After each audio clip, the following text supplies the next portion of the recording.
Majesté, Dewanonde Wododo, Dombamiko Vito Deme, Béranzé Bouibania, Monsieur le secrétaire général du département du Zour représentant le préfet du département du Zour, honorables députés à l'Assemblée nationale ou leurs représentants, Monsieur le maire de la commune d'Abomey, Monsieur le recteur de l'université d'Abomey, de l'UNESTIM, Mesdames, Messieurs les conseillers communaux de la cité historique d'Abomey, Monsieur le directeur exécutif de l'ONG Aldi, Monsieur le coordonnateur de l'ONG Aldi,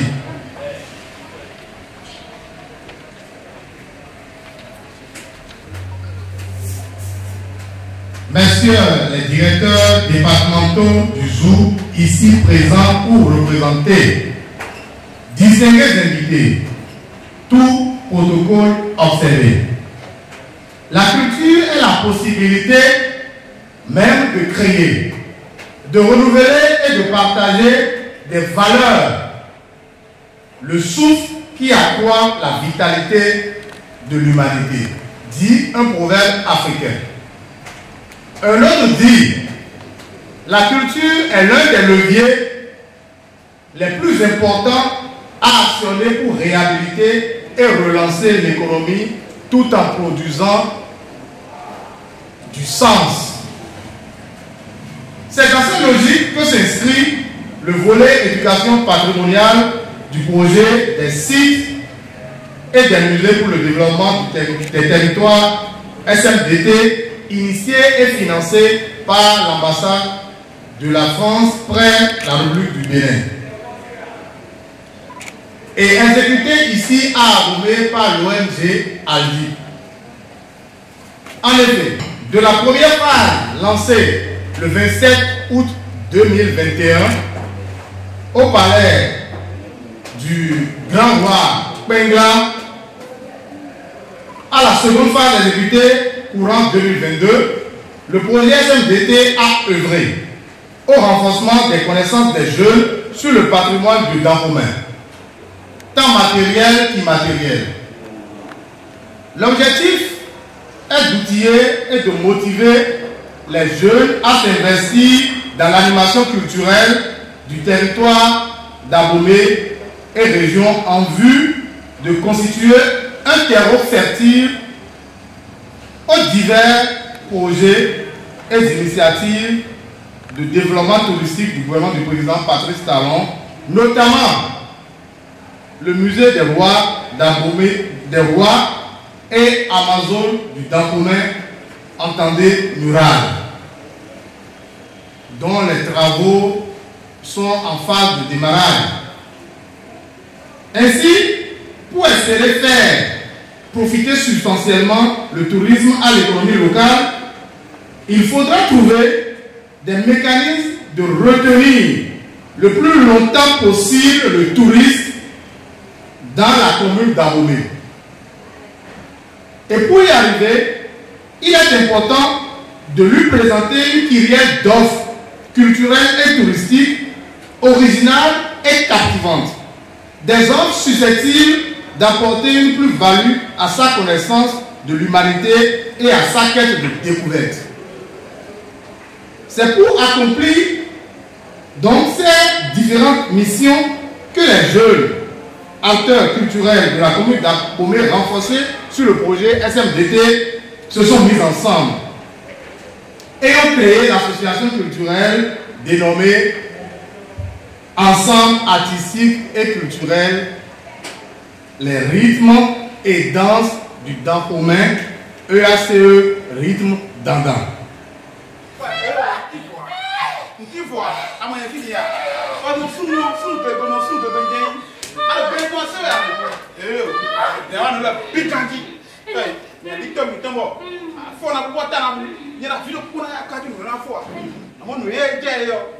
Nous y est au dos.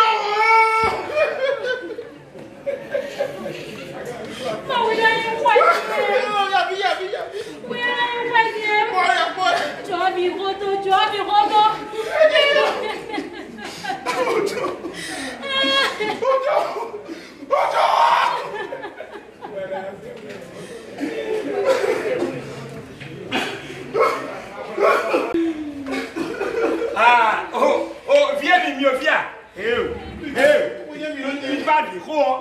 Un babi ko avino alea tomi to eku e mede mo pondo da ko me fibonu e na wa nto pla e fo yesu eni yengbe ya bia mi ja video mi sia nde wu je ahanje no bo mi jere mi ko no wa ka mi e ni no poke je nga taga ipo mi kudo e baka nzi gan he onu nsi jo mi do a mi sia ene o iwe ndo ni aya o sobe Bo mi ablo mi kumi to lolo zamba no le koja mi se ere mi bo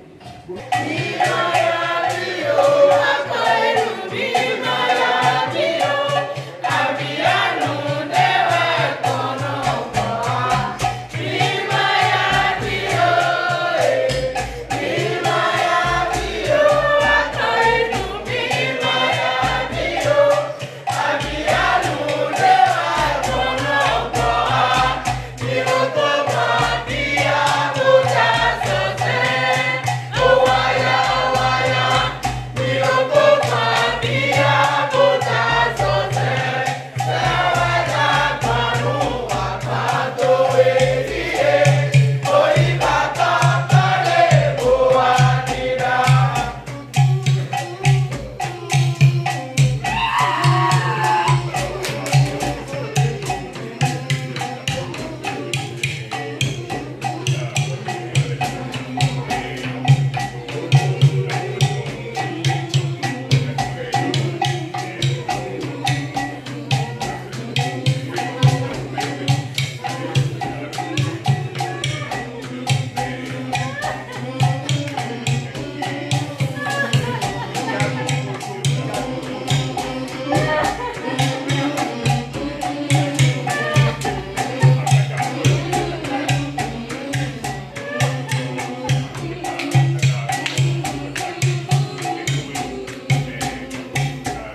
Asia, quand tu as des photos, quand tu as des photos, Asia, tu as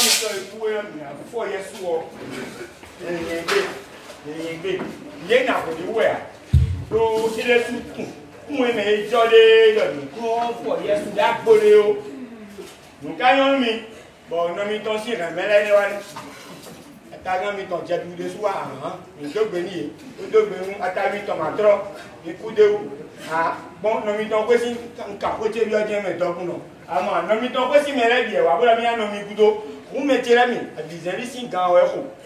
Non, non, mi t'es codifié. D'ailleurs, non, mi t'es codifié, il m'en vient. Oh, putain. Eu tirei de casa, rodou. Nem depois de dar 20 a 20, não vinha então assim.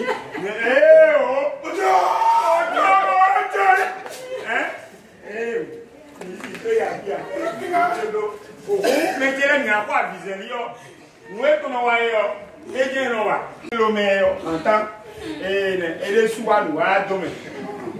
Me apego santo, não, mas. Não é que você não te tem a poder. On s'arrête du mot mi pan na zombo yi ke kwenu ina wa bisan yo bo ke won ton bo ko no bi ti ele su ero ton ina no da wo ina ya bien na da bi yo mo mi ako se yo pere bo na wa ton fo lo mani me o dada na wa wa mo ko ton kan je me ame bi o tun fi ikan ko mo ne je ni mo ku dale Écoute à fond. Et ni moi nous on vit mi ton si vieux coin. On vit ton et ne codi cana. A comprendre mo codi à cana. Boa, il va là si tomber on ni a 100 points bon. Et le sugo, et le servir là, et dans le monde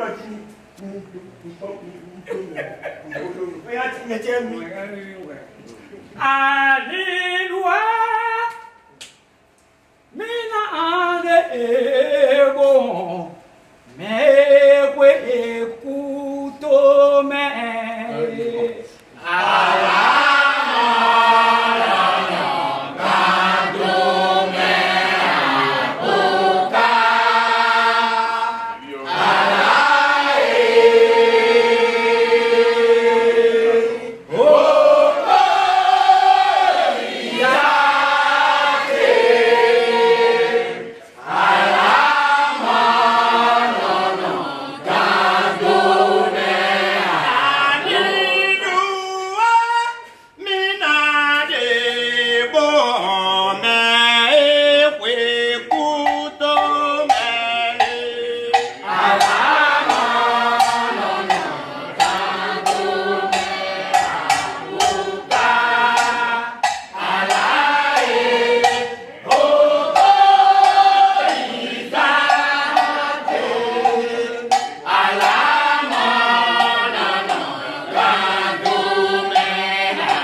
faut c'est le nous non.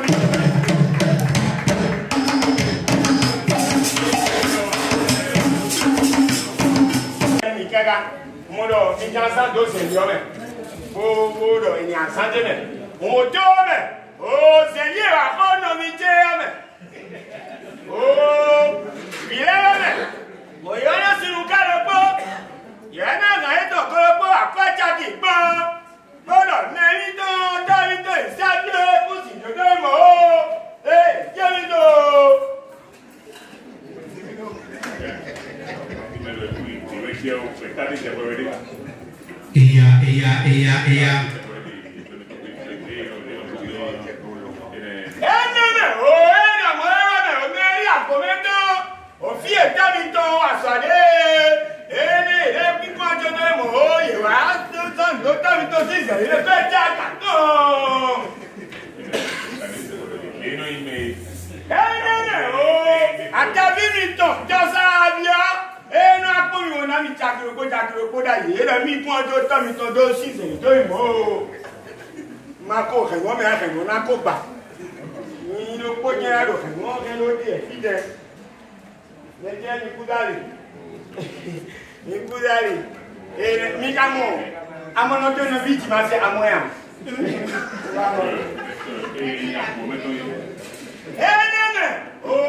Après, il est là, on a un temps.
Osogon, oh,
kwesi no akwe aya ukwewe otokoro kweto ana wame tuamino iwa yaroni seji kwesi no akwe aya ukwewe ayo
Inspecteur. Eh, inspecteur.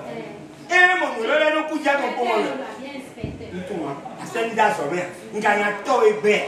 Oui, tenez-nous tout. Ouais, mais do mais avant avant du molo. Nous va mon quand nous en j'ai mis na time. Oui, koto jai le du premier. Amaya wo mi dia wo ni so wa no te to me time go me ja go. Nous quand on est des tombes, mais la mode est nous oui meilleur. Il y a des codes éclairés de moi mais éclairés à oui et ton est oui yo. Bon, film dans les dos. Moi et deux oui voir quoi yo. Ni quand on reçoit à côté même. Bon, le fille en côté et mais le cause c'est quoi donc oui genre. Quand mais terre mais on doit si nous quoi non bon banque bon quoi. Bon, les mais pour les temps moi à comme toi et dans jamais à côté même et non ça est dit alors pas tout le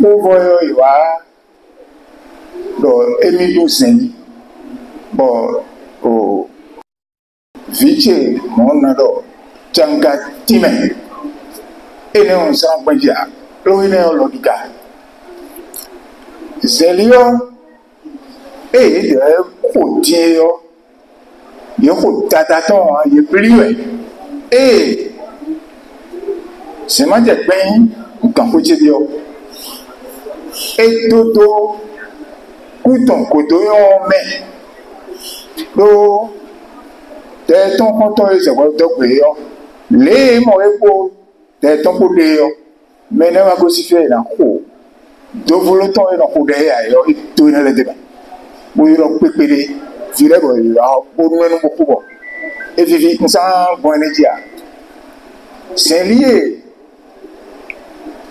mais pas et c'est quoi donc oui yo ton et mon fond dada janua pe yo benado soyan pakun wo lidi soji mi o daje mi o fo enemi et si na beaucoup il est honnête parce que il y a la partie culturelle de notre culture la partie purement culturelle peut être développée dehors.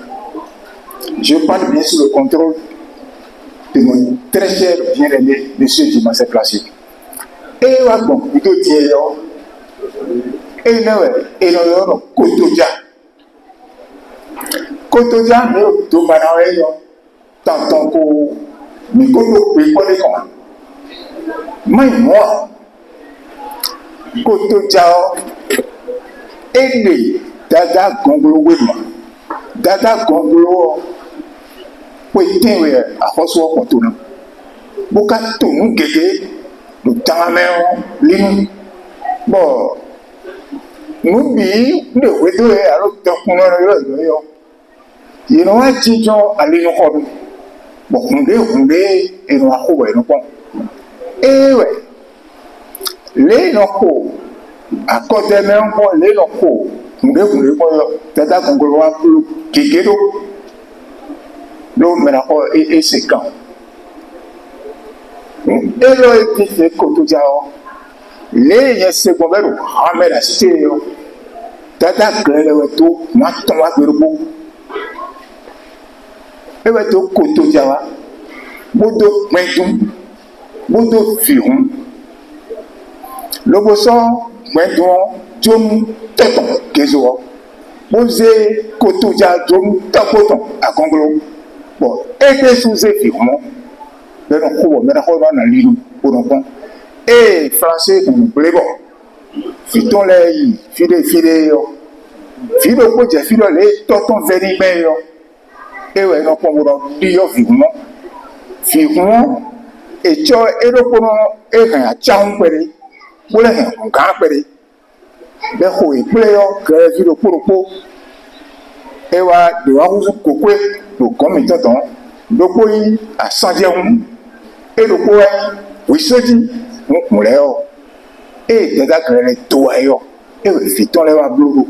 Au sort, chaque descendant du roi a modifié ce rythme que le roi s'est dit lui-même et a essayé de l'adapter à lui, et c'est devenu son rythme. Je crois que je vais m'en arrêter là, et les autres tableaux qui vont se produire, je verrai si avec ma petite connaissance en la matière, je pourrai vous les expliquer. Je vous remercie. Dignitaire de la Cour royale d'Abomey, représentant Sa Majesté le roi Newenone Beranzi, roi d'Abomey, Gankwebio, Excellence Monsieur le secrétaire général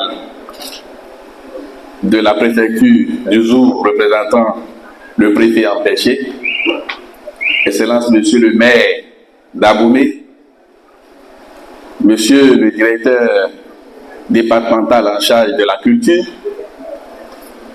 Monsieur le recteur de l'université d'Abomey, Monsieur le directeur de l'office du tourisme, distingués invités en vos rangs et qualités, mesdames et messieurs, comme le stipule le programme de cette journée, mon intervention va s'articuler autour de quelques points. Le premier point, c'est des mots de salutation et de remerciement. Salutations à toutes ces personnalités fortement mobilisées ici, qui ont répondu présent à l'appel. Je les remercie pour avoir consacré leur temps si cher, et malgré leurs agendas très serrés, à honorer de leur présence à cette manifestation. Mes deuxièmes mots, c'est des mots de félicitations. Félicitations au comité d'organisation de cette assise. Félicitations au comité parce qu'ils sont en train là de relever un grand défi. Le défi de la pérennisation d'une initiative que l'ONG Aldi a mis sur pied et qui a été financée par l'ambassade de France sous le programme SMDT qui a été bien présenté tout à l'heure par le président du comité d'organisation, Antoine Jonas. C'est vrai que le projet est arrivé à terme, mais depuis 2022, les acteurs culturels que nous avons formés ont toujours dit, et l'ont fait, ils ont dit que le projet ne va pas finir avec le financement. Et de 2022 à ce jour, vous venez de voir le fruit de leur travail. Un fruit qui montre quand même que la jeunesse d'Abomey est très engagée pour la vulgarisation de sa culture, pour amener très haut la culture que leurs aînés leur ont laissée. Mes troisième mots, ce sont des mots de satisfaction. Satisfaction déjà pour le tableau que vous avez vu, qui montre le travail qui se fait. Satisfaction également quand on sait que la préparation de pareille assise n'est pas facile et que nous avons vu derrière ce comité tous les acteurs que nous avons formés. Il n'est pas facile pour les jeunes de s'entendre et de travailler ensemble. Et donc nous pensons que c'est déjà un très grand début et que les fruits qui sortiront de ce creuset ne seront que de bons fruits. Mon dernier mot, c'est des mots d'exhortation. Exhorter le comité et le bureau qui sera mis en place à travers cette assise à être persévérant, à travailler avec ardeur pour que d'ici les prochaines années, ce creuset, cet ensemble artistique et culturel soit la référence de tout ce qui est culture dans le royaume d'Abomey ici. Je voudrais vous inviter à beaucoup de courage parce que ce n'est pas facile. Ce n'est pas facile de créer et ce n'est non plus facile de faire développer une initiative. Et ensemble, nous allons relever le défi. Cette exhortation également à toutes les personnalités ici, à la Cour royale, à la mairie d'Abomey et à tous les acteurs qui se préoccupent de la culture et du rayonnement de la culture d'Abomey à se joindre à cette initiative pour que demain, on soit fiers de la jeunesse d'Abomey, on soit fiers de cet ensemble artistique et culturel d'Abomey. Je voudrais finir aussi par vous dire le nom que vous avez pris, Ensemble artistique et culturel. PACE, c'est un nom qui résonne assez loin. Vous savez, ça a existé au niveau du monde estudiantin, l'ensemble artistique et culturel des étudiants du Bénin. Je voudrais que vous portiez valablement ce nom. Nous avons travaillé dans cet ensemble et nous savons de quoi il s'agit. Je voudrais que l'UACE d'Abomey soit également une grande étoile sur l'échiquier national. Merci. D'Abomey. Dignitaire à divers niveaux et responsable politico-administratif, je vous salue, bonjour. Bienvenue chez vous, chez nous, dans ce site palatial du roi Agadia. Il m'a été confié cette charge noble, mais dense, la direction exécutive de l'ensemble artistique et culturel, les rythmes et danses du Dahomey, rythme dandan. Aimé Césaire disait, la culture sans ma culture, ma culture. Inculturés que nous sommes, nous ne pouvons donc pas accepter que nos valeurs culturelles, surtout immatérielles, disparaissent ainsi. C'est bien dans cette optique que nous nous sommes vus, pétris de talents d'un peu partout, mais s'évaporant autrefois à nous réunir dans cet ensemble pour rehausser encore le flambeau de la culture de ces pays. Les nôtres, taillés de fortes mesures en culture, font notre gloire ailleurs à travers les prestations que nous ne sommes pas sans savoir. Mais chez nous, nous assistons à un vide plat. Cela ne pourrait pas être si la jeunesse reste encore vivante. C'est bien ce pourquoi nous sommes engagés, nous, jeunes, l'avenir de notre royaume sous sa majesté Dada Wododo Dewelodi. Nous voudrions bien rehausser encore le flambeau de la culture, surtout que bientôt Abomey sera la vitrine du tourisme. Nous allons pouvoir faire de notre ville la ville la plus convoitée. Cas d'ennemis, nous n'en manquerons pas facilement, nous les braverons. Merci à tous et chacun de vous.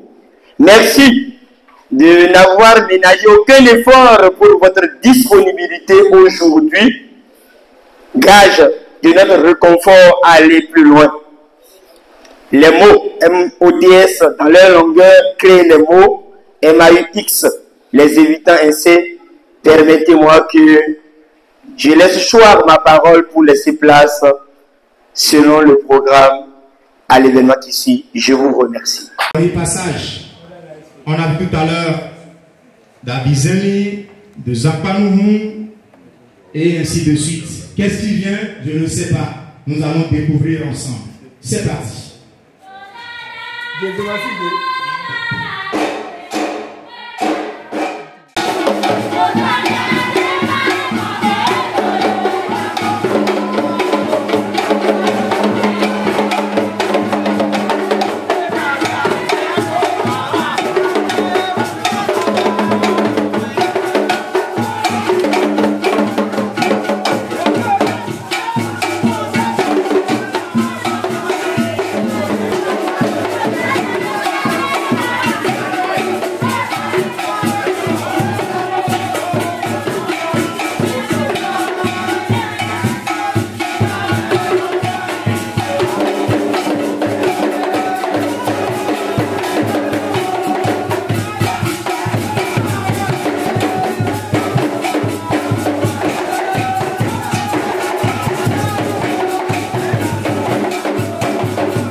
de la culture et des arts du Zou et des Folies, empêché qui me fait l'honneur de le représenter ici, et en mon nom personnel, en tant que chef du service de la culture et des arts, je voudrais d'entrée en matière louer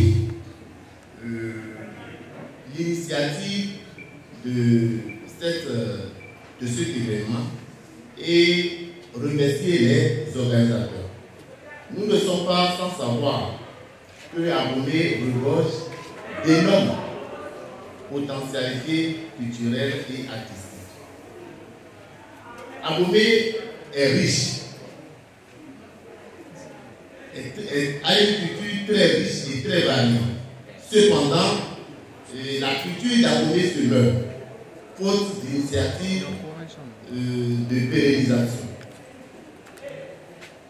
De pareilles initiatives sont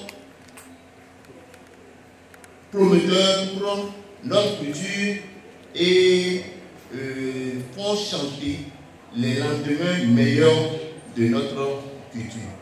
C'est sur ces mots de satisfaction que je voudrais exhorter toutes les couches sociales à s'y mettre pour que vive notre culture et vive nos arts. Merci.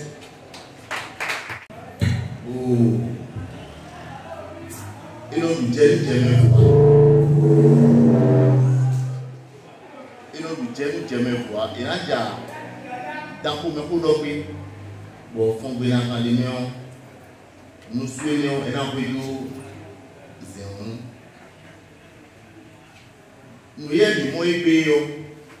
et nous aussi nous mettons. Bon, milieu et fond et milieu, mais il m'a fond à part le coco, mais il fond le filet. L'eau à mon oeil et milieu, et raison.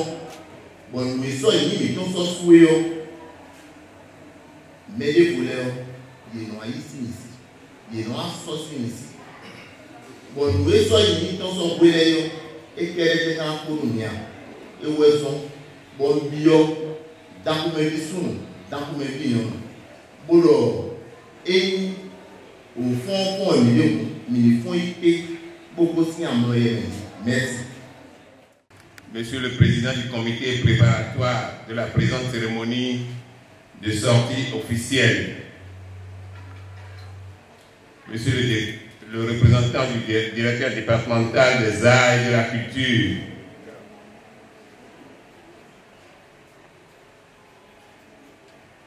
Mesdames et Messieurs les acteurs culturels, distinguées personnalités politiques et administratives de la présente cérémonie, très chers frères et sœurs Webanjavi, Mesdames et Messieurs, mon émotion est particulièrement grande en cette auguste occasion qui consacre la sortie officielle de l'ensemble artistique et culturel, les rythmes et danses du Dahomey et à ses rythmes d'Andan. En effet, la création de cette association me réjouit à plus d'un titre, car traduisant deux symboles majeurs. Le premier, c'est l'union des acteurs culturels en vue de la valorisation du patrimoine culturel, notamment immatériel du Dahomey. Tant ce territoire est riche de ses patrimoines et de ces hommes que jusque-là, nous avions noté la prise et la conduite des initiatives en rang dispersé. Aujourd'hui, avec cette initiative de jeunes acteurs culturels pétris de talent et de pratique de la chose culturelle, se sont mis ensemble pour porter le Dahomey sous sa facette patrimoniale. Un vœu si cher au roi des eaux, figure emblématique de l'union dans le Dahomey, matérialisée par le souverain avec la jarre trouée. Le second symbole est celui de la concrétisation de l'un de mes rêves les plus chers, voir Abomey renaître et repositionner comme principale ville touristique et culturelle de notre pays. Ceci ne peut se faire, outre les grands projets du gouvernement, sans des initiatives de cette nature qui, en réalité, sont celles qui feront vivre le territoire au travers des manifestations grand public à coloration culturelle. Vous comprenez donc toute ma joie, mesdames et messieurs, lorsque j'ai eu l'écho de l'organisation de la présente cérémonie. C'est le lieu pour moi de vous inviter à féliciter avec moi très chaleureusement l'ensemble des initiateurs et des membres du comité préparatoire pour ce beau projet qui, à mon sens, a de très beaux jours devant lui au regard du contexte national et international très favorable. Je m'en voudrais de ne pas assurer que tout le soutien et l'accompagnement de la ville d'Abomey et de son conseil communal, autant que faire se peut, pour la mise en œuvre effective et diligente du plan d'action que j'imagine ambitieux de votre association. Le nom de l'immortel royaume du Dahomey retentit à travers le monde entier en raison de la singularité et de la diversité de la richesse de son patrimoine culturel et touristique. Ce patrimoine sera davantage valorisé au travers de vos activités avec le soutien de toutes les personnalités et acteurs ici présents. C'est mon intime conviction que vive l'EAC, rythme d'Andan. Je vous remercie. Oh, nous on a déjà appris d'accord de Guénato, de mes sortes d'adassin foloté. Boire le fier, de Guéni, pour on est hier, et nous t'es bon, on dirait. Bon, nous pouvons cambier. Oh, et nous, Mélina, mon vivi, nous l'entendons, vous m'aimez, nous est l'amour. Nous pouvons casser à conseil, conseil communal à commettant, pour moi, je t'agbaye, le gouvernement étudiant, pour la communion, et n'a pas mon point de cours, dans commettant, bénin ton bien à mon fier, fier qu'à mon à commettre qu'à mon dé. Et, mais les kawa, les kawa communion, il a noir, l'île, mais le collet comme la noël, comme la nuit couverte. Nous, donc, mettons, pour t'attaquer au jour de mieux, bio, bilé, pour le thé, et ma castoir, et casse queen, et s'il y a un tour, oui, donc, nous, bien. Bon, puis là, les zines, le thé, non, mais tout béni, ou non, mais ne crois pas le collier, ni. Ne crois pas le bon collier, ou non, le ça de dire, et là, il nous compte. Bon, mais puis la diacono, oui, on voit, c'est un voix, et puis nous comme nous venons les meilleurs, mais de bleu retrouvaille, de décembre loyer, pour le mépiniwa, et quand mêlé pour le voir, autour de et à Coméraï, et il nous comme, pour la dire, et le mythe à Coméraï, bien le bail à bibi, et il disait, nous l'avons debout. Ora, nous y mettons mais assez d'outils, mais quelqu'un nous peut donner. Mais sans ami, on nous a dit à Boméon et là il nous compte de donner. Et le représentant de Sa Majesté Dada Wodolo Dewelodi, roi d'Abomey. Monsieur le maire de la commune d'Abomey, honorable conseiller communaux ici présent. Monsieur le président du comité préparatoire, Monsieur le représentant des membres du corps diplomatique, Monsieur le coordinateur de l'ONG Active, honorables invités à vos rangs, grades et qualités respectifs,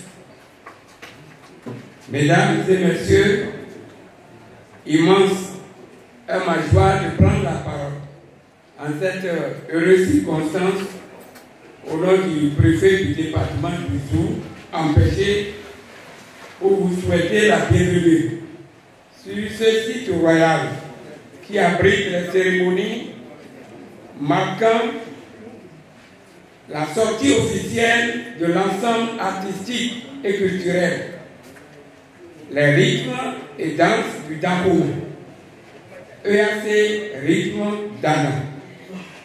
Mesdames et messieurs, avant tout propos, je tiens à vous remercier pour avoir répondu massivement à cet appel aussi précieux, malgré vos multiples préoccupations. Aussi voudrais-je remercier nos partenaires financiers qui accompagnaient nos jeunes depuis des années. Mesdames et messieurs, vous convenez avec moi que l'événement qui nous rassemble aujourd'hui revêt une importance capitale. Qu'il me soit donc permis de vous rappeler que ces rencontres constituent pour vous un prétexte d'échange et de partage d'expériences sur toutes les questions liées à notre culture. Je voudrais à cet effet inviter les uns et les autres à accorder une attention particulière à toutes les communications qui auront lieu au cours de cette assise, afin que vos suggestions, recommandations et contributions puissent améliorer la qualité du travail que nous avons à abattre. À aucun moment je redoute de votre disponibilité. Je reste alors persuadé qu'à l'issue des travaux, toutes les attentes des organisateurs seraient comblées. C'est donc sur cette note de satisfaction que je voudrais vous réitérer mes sincères remerciements pour avoir honoré de votre présence cette activité et déclarer au nom du préfet du département du Zou officiellement lancer cette cérémonie de sortie de l'ensemble artistique et culturel, les rites et danses de Dangomé, EAC, rites, Dandan, et souhaiter plein succès à nos travaux. Je vous remercie. Le président du comité préparatoire, Madame Larazoun et les autres, merci infiniment. Un petit mot. Merci. Donumi la chenumi. Oh, mais quoi il faut me filer et ouais do gonwe to mwe ni mo dile mehami. Bonyeon de micro to bon lo mido ayibate. Jonas Mata. Ndo da che ko fi da ga mo fi. Oh, egosi di che na mo mera ko no cheto niga chanka vital. Bon, et au bout du longtemps, et tu es toi, et d'amour, notre état, moi, à Pâques là, Bessie, d'Angeles, bon, et le rappel étant là, le bouton de jouer. Et bien, pour, et d'amour, Noé, ma concert Florida Tongodo et nous tout nous comptons et gossé Dieu l'amour des auteurs Dada Kezoton nous assez Kezo on l'homme David et nous tout Igor oh Mido. Monsieur, écoutez, beaucoup de bonnes idées. J'adore que vous ayez signé un petit peu de il y a un horobi. Oui, tu vas voir les gens de la Saint-Horobi. Et là, il a un thème. Puis j'ai dit. J'aime les gagner.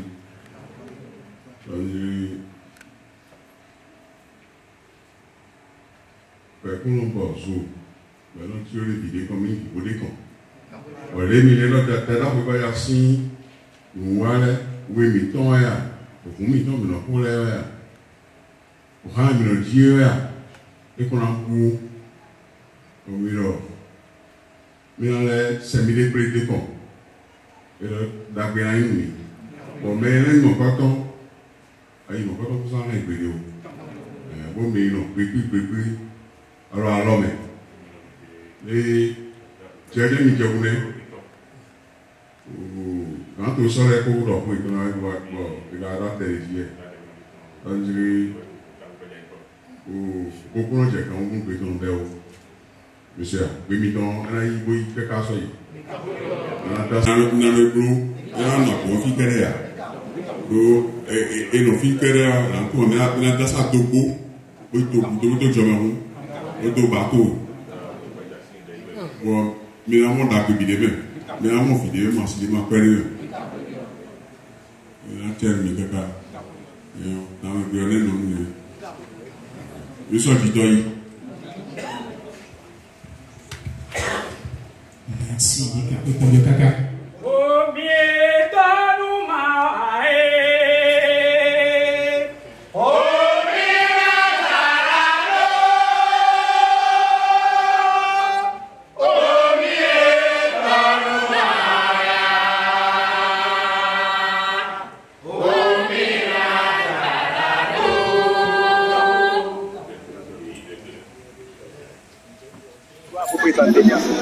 Je suis Makonse Uldarik Vital Tchanka, acteur culturel, professeur de langue et actuel directeur exécutif de l'ensemble artistique et culturel Les rythmes et danses du Dahomey, rythme dandan. Voilà, aujourd'hui nous sommes au site palatial du roi Agadia pour le lancement officiel de notre ensemble artistique et culturel. Et lequel ensemble artistique et culturel pourrait se vouloir le meilleur ou d'un Romain. Autrement dit, qui pourrait sortir d'un Romain de son sommeil culturel, cultuel, touristique et patrimonial. C'est cet événement qui nous rassemble ici en ce jour. Ouais, à vrai dire, on vient à peine de commencer. Nous avons fait une semaine. On a juste fait une semaine de répétition des divers talents que nous connaissons dans Abomey, mais qui restent encore cachés, que nous avons rassemblés, ou ne serait-ce lancer un travail de quelques 5 jours. Les 5 jours ne sont nécessairement pas consécutifs, parce qu'on a eu à laisser certains jours pour d'autres. Ce qui nous a en réalité justifié que des talents, il y en avait dans le temps romain, mais qui mouraient ou qui se fait valoir ailleurs, au lieu que dans romain s'en réjouissent. Alors nous avons recruté ces jeunes, recrutés dans le sens de nous avons appelés pour que nous puissions quand même rehausser la lumière, le flambeau d'Abomey sur le plan des richesses immatérielles, le plus, donc des danses et cultures de notre pays. Je m'appelle Djedou Kossi Antoine Louis, je suis le maire de la commune d'Abomey. Merci beaucoup. Je vous dirai à l'entame que celui qui est le plus heureux aujourd'hui, c'est le maire d'Abomey. Le maire d'Abomey parce que dans son rêve, il a toujours voulu que sa commune, qui est toujours appelée la commune historique du Bénin, soit quand même la plus grande commune du Bénin. Mais pour être grand, il faut quand même avoir certaines potentialités, certaines forces. Et la force que nous avons ici aujourd'hui, c'est notre culture. Et cette culture, si on ne l'organise pas, nous ne serons pas propriétaires de cette culture. Vous avez vu, toutes les autres communes sont en train de nous arracher toutes nos valeurs. Tout ce qui se faisait à Abomey, tout le monde est devenu propriétaire aujourd'hui dans le pays. Donc, si aujourd'hui les jeunes se sont rassemblés, que ce soit la danse, que ce soit les chants, que que ce soit les rythmes, tout ça, s'ils se sont réunis aujourd'hui pour rester dans un même creuset, pour faire évoluer de cette culture dont je parle, je crois que c'est toujours une joie pour moi.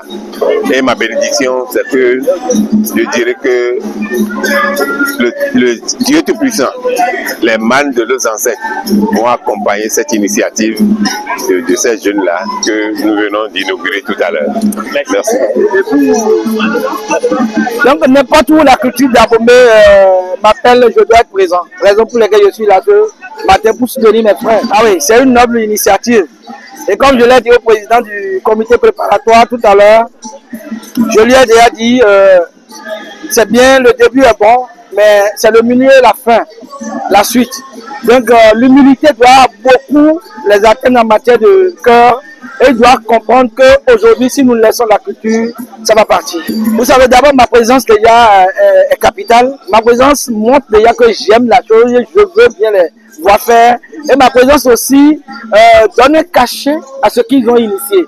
Parce qu'aujourd'hui, Abomey est vide. Quand vous voyez pas, Abomey est vide. Mais ils ont initié.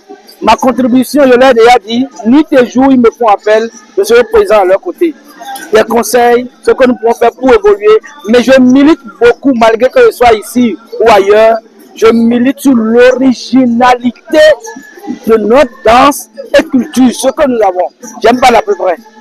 J'aime pas l'à peu près.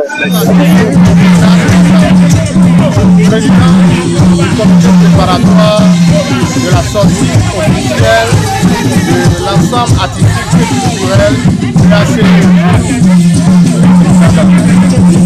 Une initiative Basilco met sur pied un conglomérat des acteurs culturels renforcés sous le volet SMDT, l'ambassade de France à Abomey par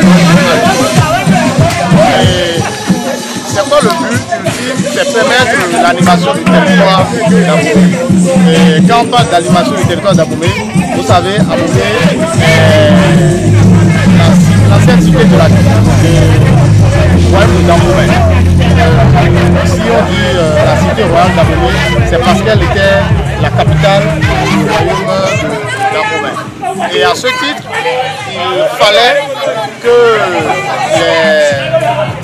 les territoires, les quartiers, les sites d'histoire, les sites vaudous, les places et placettes soient animés pour permettre à ce que le touriste qui vient à Abomey ne découvre pas que le patrimoine tangible. Le patrimoine immatériel doit être également promu. C'est pour ça que nous avions mis les petits plats dans les grands pour que cette association qui se veut la plus importante de valorisation de la culture d'Abomey a été lancée.